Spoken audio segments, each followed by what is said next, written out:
বিসমিল্লাহির রহমানির রহিম। আজকে বাড়িলাম যামু আজকে শ্বশুর বাড়ি। দেখা যাক, দেশে অনেক বছর অনেক বছর ধরে বিদেশ করি তো আইলাম প্রায় 25-26 বছর করে দেশে। এখন দেশের পরিবেশও বুঝতেছি না, সব কিছু দেখি কেমনে কি চলাফেরা। আজকে বারোয়া দেখি কেমন খরচ যায়। এখন রাস্তা হইব আমগান থেকে, ও আবার তেল নাই গা, তো তেল নাই তেল বইরলই পেট্রোল পাম্পে তেল বইরলই দেখি। এখন পেট্রোল পাম্পে দেখি তেল বইরলই, মোটামুটি ফিরি পাইলাম। তেলটা বইরা লই, তারপরে যাওয়া ধরমু, রাস্তাঘাট দেখাইমু এবং কত টাকা খরচ যায় একটা মানুষ একদিন চলতে, মোটামুটি ঘুরতে ঘাটতে কেমন খরচ লাগে এটাও জানামু। তারপরে পুরা রাস্তাঘাট আমার বাড়ি টঙ্গী যাইতেছি শ্বশুর বাড়ি বিনিরাইল জাঙ্গাইলা ইউনিয়ন কালীগঞ্জ থানা, এইটুক ঘুরা আইমু, রাস্তাঘাটের সৌন্দর্য দেখামু। আর দেখি হয় যে রাস্তাঘাটে শুরু হইলো যাওয়া, যাইতেছি। এইটা হইলো রাস্তার ভিউ। মোটামুটি আমগোলাকায় রাস্তাঘাট আসলে খুবই সুন্দর, ফার্স্ট ক্লাস ভিউ। হইলো বারইলাম মিরা বাজার, আমরা মাঝুখানতে বারইলাম, ফার্স্টে মাঝুখান বাজার, মিরের বাজার, তারপরে হইলো মোবাইল কলেজ গেট ফাঁস হইয়া এখন যাইতেছি এই যে মোবাইল ব্রিজের পরে রেলগেট হইয়া তারপরে যাইমু।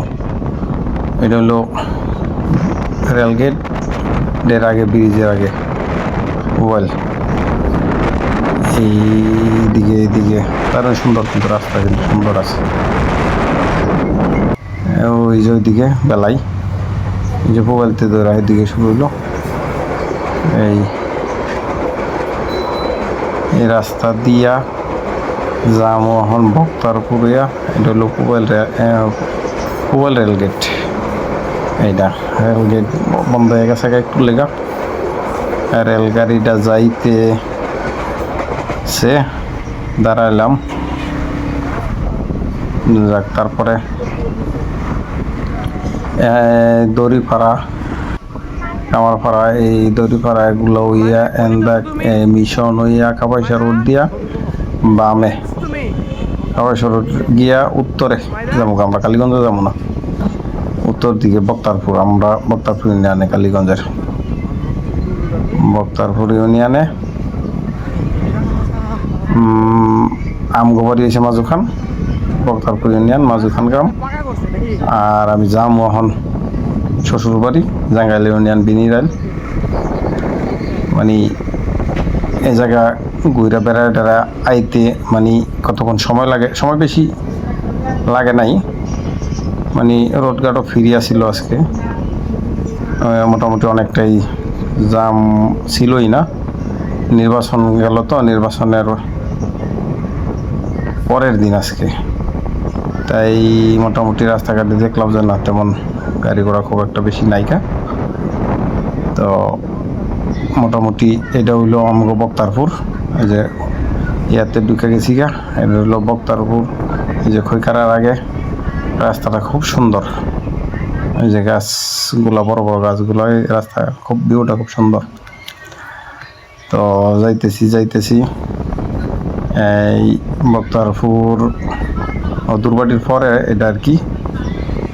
বক্তারপুরে এখনো বাকি আছে মার্কেট, এই বক্তারপুর মার্কেট, তারপরে হইলো বক্তারপুর স্কুল, বাজার, এগুলো পাস করলাম। এখন হইলো আপনার যাওয়া যায় বেউরা দিও, নলি দিও আইসি আমরা, নলি ব্রিজ হইয়া হলদির বাজার। তারপরে আমার মায়েরা নিয়ে আইসি, আজকে ঘুমায় গেছে গা। ওই নানুর বাড়ি যাইব। এই তো ঘুমায় গেছে গা, সামনে নিয়ে নিলাম ওরে, পিছনে বসে থাকলে ঘুমায় জায়গা। যাক সামনে ঘুমাইলো, ওরে রাখা যায়। এখন এই শর্টকাটে যেমন রাস্তাঘাট দেখাইতেছে আর কি, আমরা ইয়া এই মঞ্জুর চেয়ারম্যানের বাড়ি থেকে আবার উত্তরে আমরা জাঙ্গাইলা ইউনিয়নের বিনিরাল থেকে এখন আবার বাড়িলাম। বিনিরালে যাই হোক বেড়াইলাম, ইয়া করলাম ইয়া করলাম। আবার এইটা রোড হয়েছে জাঙ্গাইলা দিয়া, এটা জাঙ্গাইলা দিয়া আওড়াখালীর একটু আগে একটা মোড় আছেন থেকে আলুদ্দির টেকের রাস্তায়, আলুদ্দির টেক হইয়া নাওয়ানের মোড় হইয়া পেউরা দিয়া বক্তারপুরে যাবো। আবার এই রাস্তায় বক্তারপুর এইটুকু ঘুরলাম এন্দা এইদিকে। এটা হইলো বেউরা ব্রিজ। আর আগে যেটাতে গেছি এটা হচ্ছে নলি ব্রিজ। এই ব্রিজগুলান খুবই মানে এমনি বর্ষা, অনেক তো বর্ষা নেই, বর্ষার সিজনে এই ব্রিজের আশেপাশে খুব মানুষজন থাকে, বেশি শহরের মানুষজন এই মোটামুটি ঘুরে গাড়ে। ভিউ ভালোই, সুন্দর দেখতে অনেক। এখনো মানে ওই যে নিচে ধান ক্ষেতগুলা এগুলা দেখা যায়, মানে মোটামুটি রাস্তা থেকে ভালোই লাগে সেরকম জায়গা। মোটামুটি আমগো এলাকায় ভালোই। এই এলো বক্তারপুর করলাম। আর তো হইলো ওই যে আগে তো এই রাস্তাতে এখনকার রাস্তা যেটা, এটা তুই আগে যাওয়ার সময় দেখাইলামই, এগুলো যাওয়ার সময় দেখাইলাম। মানে আমার সময় তাই এইটুকুই, মানে বক্তারপুর ফাঁস হয়ে গিয়ে মোড় থেকে যে দুদিকে দুটা রাস্তা গেছে, একটা নলি ব্রিজ, একটা হলো বেউরা ব্রিজ। তো ওই সময় নলি ব্রিজটা গেছি যাওয়ার সময়, আওয়ার সময় আইসি বেউরা ব্রিজটা। এইটুকুই ঘুরে বেড়াইলাম মোটামুটি। আমার স্কুটিতে তেল গেল 200 টাকার মতো। এইটুকু ঘুরায় রাস্তা হইব আওয়াজ যায় মোটামুটি 60 কিলোমিটারের মতো। তো মোটামুটি এই একটা ধারণা দেখাইলাম একটু হালকা পাতলা। এখন আবার এই ফুল ব্রিজে যাওয়ার সময়ও এটার ভিউ ছিল, এখন আবার এটা হওয়ার সময় উল্টা সাইডে। এই আর কি, যাক আমার ইচ্ছা আছে ঘুরি, রেগুলার ঘুরবো।